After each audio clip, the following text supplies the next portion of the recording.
Here we go. Money, money, making crap for money. Hi folks, welcome to my channel. My name is Shannon Brome-Ward. I am a money mindset coach and financial educator, and I'm inviting you into this space because I want you to feel comfortable learning about money, talking about money, and having fun with money.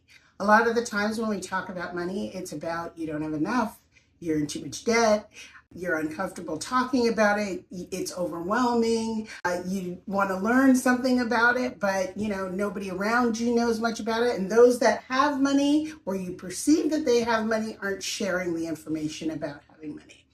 And so I want this space to be a place where you come and just learn a little bit about having money. You enjoy the money that you're making, you enjoy the money that you're saving and investing, and you don't feel badly about it in any capacity. So depending on where you are in your journey, you may see people in this space that are further along than you, who are not as far along as you are, and that's okay. Everybody's on the journey. It's a constant journey, and it doesn't have to feel heavy or it doesn't have to feel bad. I want you to know that money isn't a negative thing. Even though society paints this picture that it's terrible, we all need it. We can't live without it. So we all have to figure out how to work within the confines of what we have and what we want to have. So I want you to be able to come here and hear a lot about my journey with money and the journey of the folks that I work with and other people who are in this space. And hopefully over time, you will feel better about the money that you have or gonna have, and that you even had or you're expecting to have. So we're going to talk about that more and more over the coming weeks and months and years. So please settle in and just keep an open mind about what you think about money and what you've heard about money over the years, and now what you want to take away from this. Take away from this journey and where you want to go. I think it's only fair that I give you a little bit of information about my journey, who I am, and what I've done. And of course, I can't give you, all of the years of my journey in this short video, but I think that it'll give you a little idea about, where I came from, how I arrived at this place, and why I think it's so very important that we talk about money. Because I know that not talking about money and not having access to this information keeps you poor. It keeps you broke. It keeps you exactly where you are. And sure, there's a ton of information out there that you can access, but I think it's so very important for us to just really talk about it, not be overwhelmed by it, and, get into the space where it's like, it's okay to have money, right? So let me tell you a little bit about myself. I was born in Toronto, Canada. And I was raised there. My parents emigrated to Toronto from Barbados. And I, lived in Toronto, went to school there, high school, the whole nine. And then eventually through school, left Toronto, went to Montreal, and then eventually ended up in Boston. And I'm now in New Jersey. Okay, so that's just a circuitous route and how I moved from Canada to the United States, and now I live in the United States. Okay, so interesting fact, I, of course, was a child of immigrants. I'm an immigrant now, obviously, in the United States. I now have my American citizenship, but I'm an immigrant as well. But my parents immigrated from Barbados to Canada.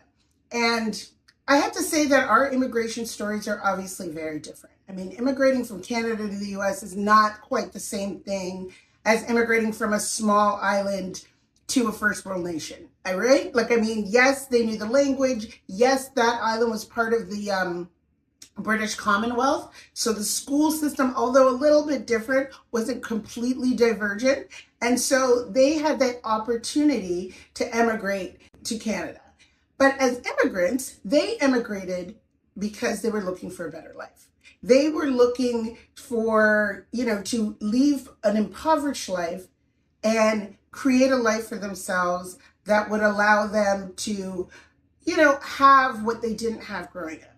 to ensure some security and some comfort that they didn't have as children. And I have to say, you know, making that move from this little island to this, you know, big foreign country where they didn't know anyone, it's so courageous, right? And I think about a lot of the things that I've done in my life, and I have to always say, look, like, remember the courage that these folks had.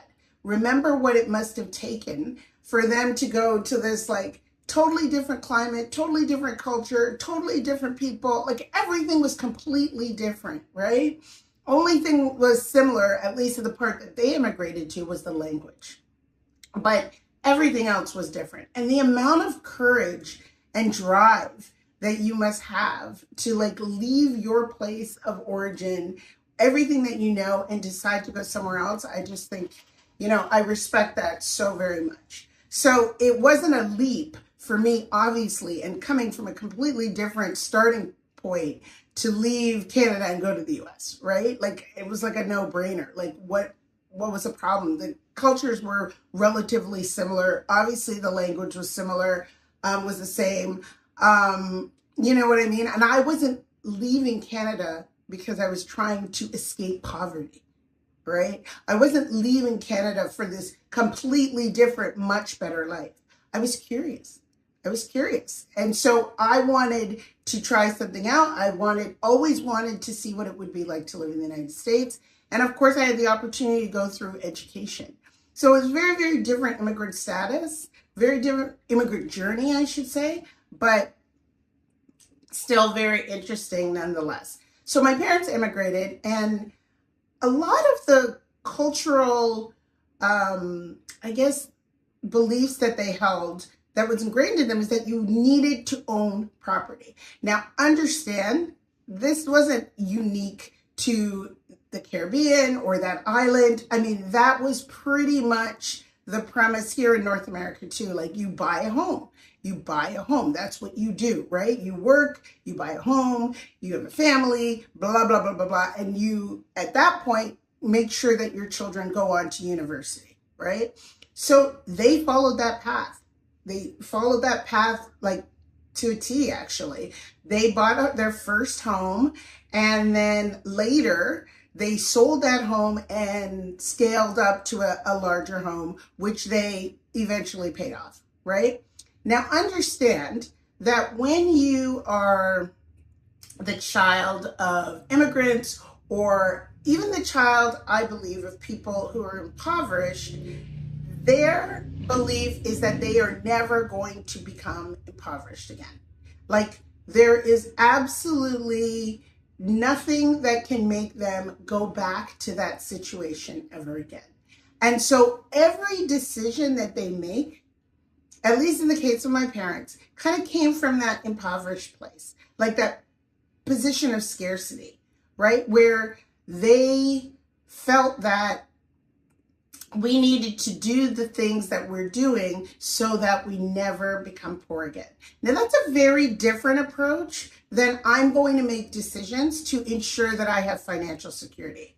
You're coming from a completely different viewpoint. Because when you're thinking that I'm going to make decisions to ensure that I'm never poor again, that scarcity mindset keeps you very small. Right? It keeps you in a position whereby you don't take risks, right? Which sounds kind of crazy for me to say that about a bunch of people who just, like, left their home, left their families, left their siblings, and embarked upon a new place and decided to set up a whole new life there, to say that they weren't risk takers. But that was the biggest risk that they could take. That was a risk that they took that they believed was out of necessity. That was the risk they took, because if they didn't take that risk, their life would have been just what they saw and no more. But that risk superseded all other risks. That risk was the risk. And from there, the risks became more mitigated. They became less I guess, less adventurous, right? Like they really decided that, hey, we've done the big thing. And they never verbalized this, by the way. Like I've never heard my parents say, yeah, that was the only risk we took and we weren't going to take anymore. They never verbalized that, right? But that was the big risk. That was a big one. And I think that if they also knew that they had something else to fall back on, maybe they would have taken other risks. So understand that when you make decisions based on the fact that I don't want to go back there, instead of making decisions that are driven by I want to get there, you have a completely different approach to how you live your life. And so don't worry about my parents. They're fine. It totally worked out for them. And I think it worked out for them because of the time, because of the economic climate, because of the way things were set up. So for them, everything was kind of, this was the generation of pensions. This is the generation of, yeah, they had like, some outside savings, but your company, your organization, your firm, whatever it was, took care of you. So if you were lucky enough to work for a company or an establishment like the government or a hospital or something like that, where they had a pension plan or you were a teacher, then you were taken care of, right? You put in your time and you got a pension. But we all know that that's not the case anymore. And so I think if my parents were in today, my generation even, they would have been in a little bit more trouble financially, because the risk would be it learning to invest on their own.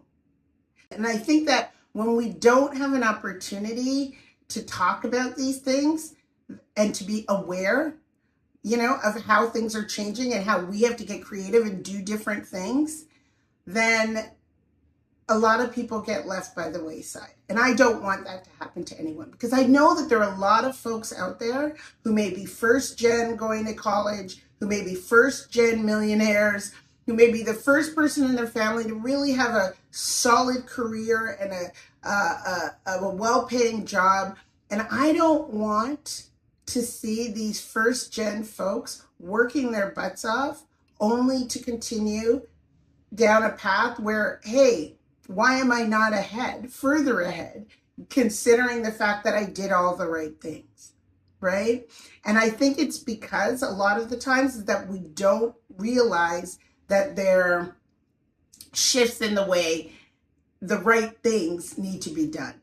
So the right things that were done, in the 80s are not the right things in the 2000s or 2024. We've got to change, and we've got to have these conversations so that we understand what needs to change in order to still be in good standing and to feel comfortable with our money and secure with our money and to enjoy our money. And so this is why we really have to talk about, I didn't have to support my parents, right? So I had a different experience than them. My children will not have to support me. And that makes a huge difference. But we have to understand, right, why sometimes people make some of the decisions that they make.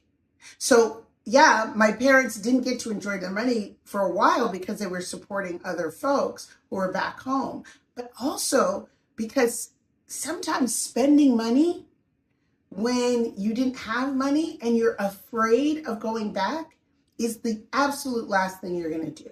Enjoying money, that sounds crazy. It sounds crazy. And it took them a while to get to the point where, yes, we can enjoy our money. Yes, we can spend money. Yes, we can do things that appear to them frivolous, because all of their money went to education, housing, and supporting anybody else at home, right? It didn't go for a very long time to vacations or, really expensive things that they might want to treat themselves with or something like that. It didn't go to things like that at all.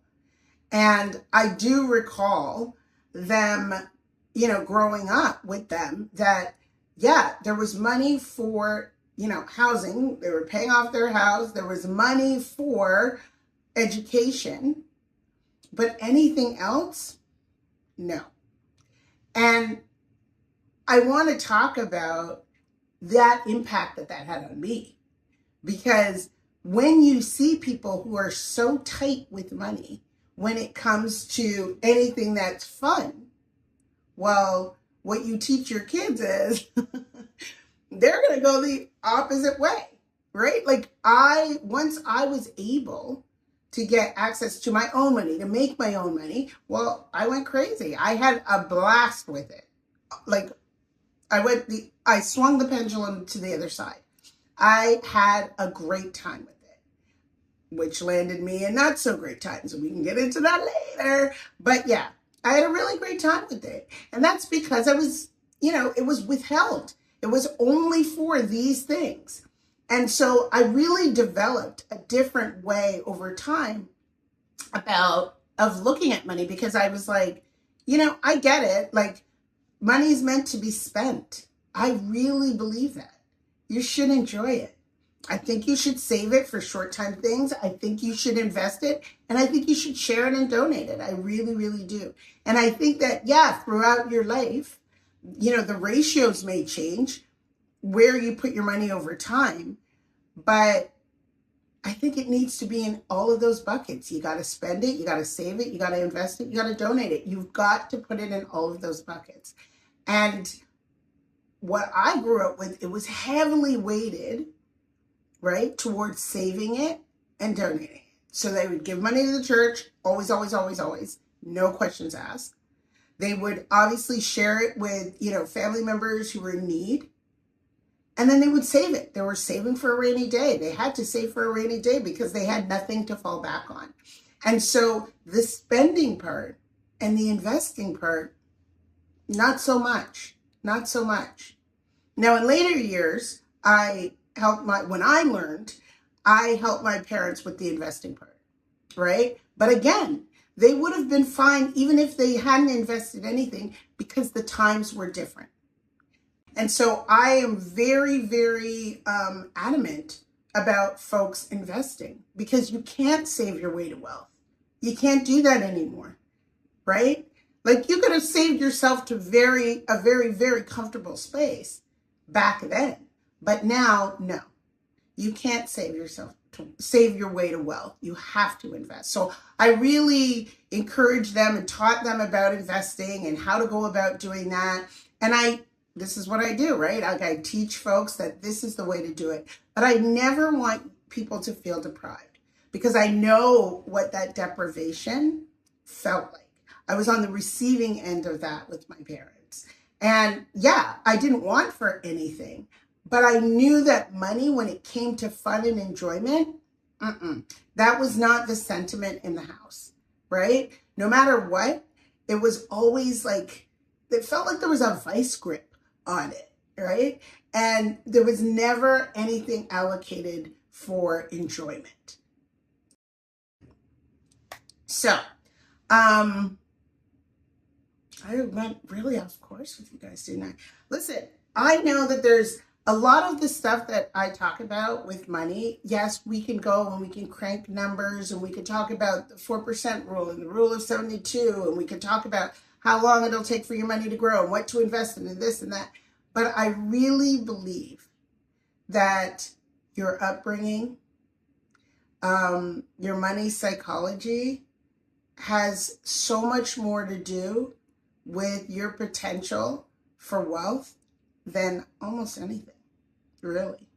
Your ability to understand why you're spending, why you're saving, how you're saving, if you're investing or not, how you invest, all of that has such a great impact on how much money you have. I work with folks all the time, and I see this all the time. I see folks who feel really guilty about being the first ones in their family to have money. And what that does, instead of them continuing to grow this wealth and to teach others and to help others and to talk about it, they feel so guilty that they don't share it, and then they don't enjoy it. And then nobody else gets to learn about it. What I want to see is folks feeling comfortable with the money that they have.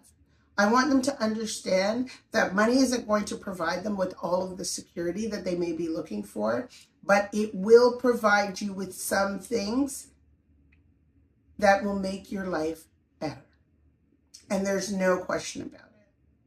When we can take money stress off the table, that improves your life automatically. Because listen, there are so many things in life that we're going to come across, that we're going to have to deal with, that are going to stress us out. I don't want money to be one of them. And because money is needed, it's a necessity. It's going to be in your life, whether you want it to or not. It's going to touch every aspect of your life, whether you want it to or not. I want you to have control over your money. I want you to feel comfortable with your money. And the way to feel comfortable with your money is have an understanding of how it works. Making sure that you're putting your money to work for you.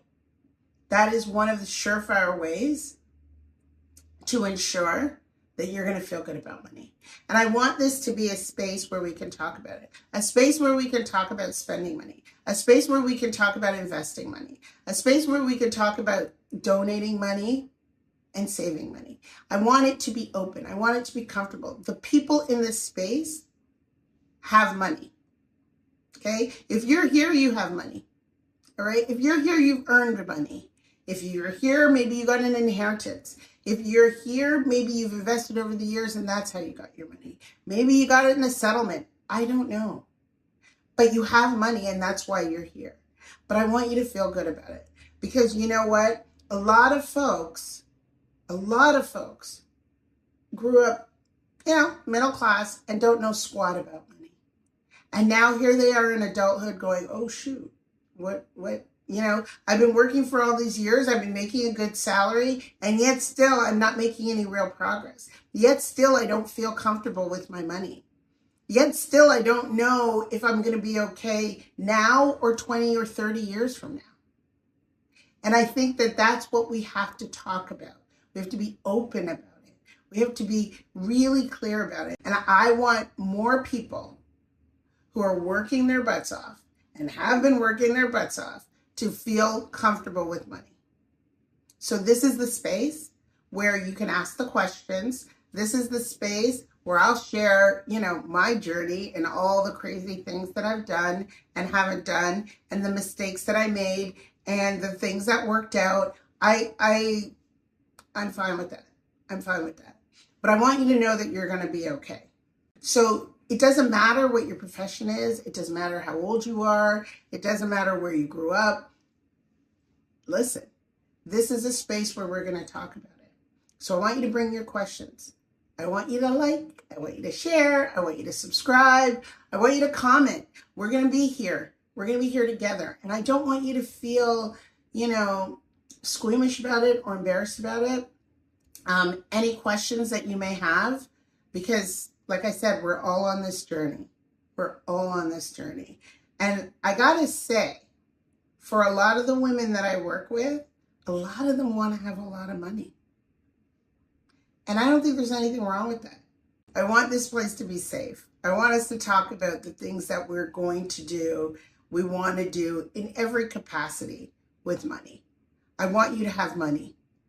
So that's it for today, folks. I hope you come back and join me in this space on my channel. I think this is going to be fun. I think it's going to be a good time. All right. So if you enjoyed this, please like, comment, share, and of course, subscribe. Take care. Here we go.